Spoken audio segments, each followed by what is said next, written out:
ભાઈ ભાસ્કર નીચે મૂક. ચાલો જી સૌને નમસ્કાર.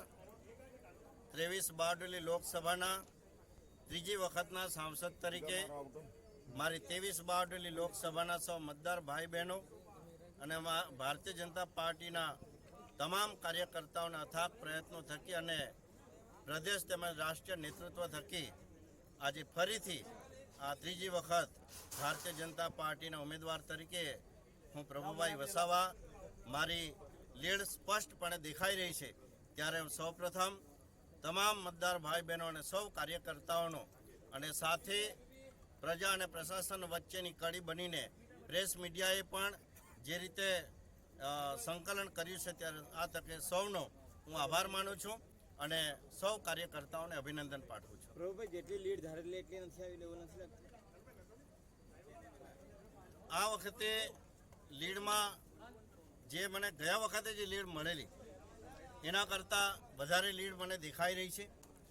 ગઈ વખતની લોકસભામાં પહેલી વખતે 1.25 લાખની લીડ હતી, બીજી વખતે 2,23,000ની લીડ લઈને આ વખતે આજનું જે અત્યારનું જે કાઉન્ટિંગ થયું છે એમાં મને 2.5 લાખ કરતાં વધારાની લીડ મને દેખાઈ રહી છે.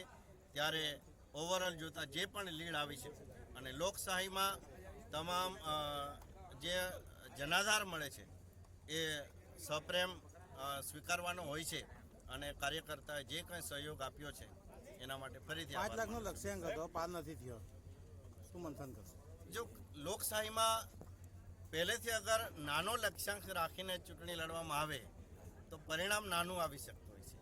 એટલે જીત માટે હંમેશા લક્ષ્યાંક, હારતા ઉમેદવારો પણ ગઈકાલ સાંજ સુધી દાવો કરતા હતા કે અમે પણ લાખોની લીડથી અમે જીતીશું, પણ એના પરથી આ કહી શકાય કે લક્ષ્યાંક હંમેશા મોટો હોવો જોઈએ અને પાર્ટી અને તમામ ઉમેદવાર રાખતા હોય છે અને મારી ગ્રાફમાં મારો વધારો થયો છે.